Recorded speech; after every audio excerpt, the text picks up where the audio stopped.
Start. Sir,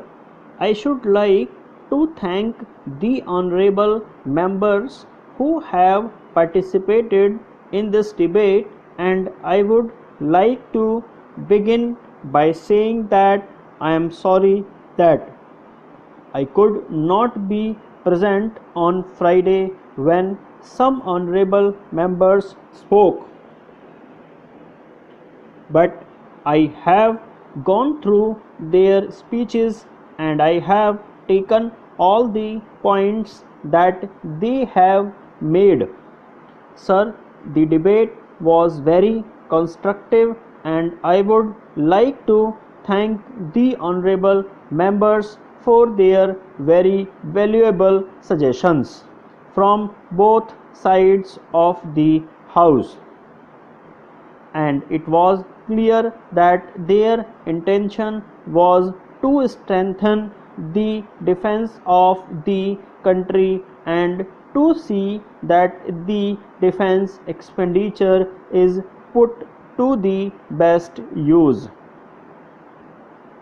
These were the two underlying considerations which were weighing with the honourable members who spoke.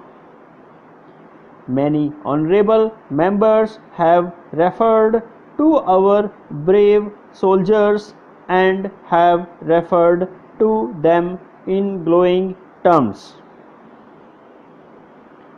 I would like to associate myself with these sentiments, and I would also like to thank all those who were involved in seeing that the Army, the Navy and the Air Force function effectively, because behind every soldier there are production units, there are scientists, there are administrators, there is the whole army of people supporting the defense forces, and all of them must today be thanked and their role must be acknowledged. I do not want to go into the different areas about which people spoke. Sir, there were some points, some discordant notes. I would call them not one, but there were some. I can only say that if there is some misunderstanding, some misinformation, some misconception, some failure on the part of the government to put across its point, then we would acknowledge,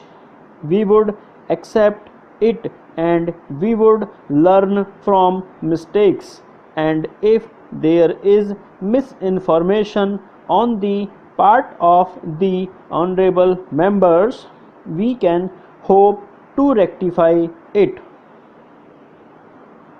All of us are aware that there are interested parties in our country and there are interested countries abroad who would like to see the progress of India slowed down, who are not easy at the thought of India rising to its full stature and its full power, and who therefore lose no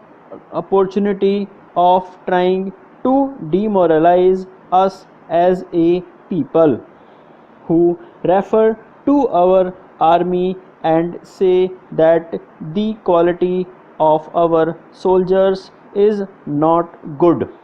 their performance is not good, and that our scientists and technologists are doing second rate work.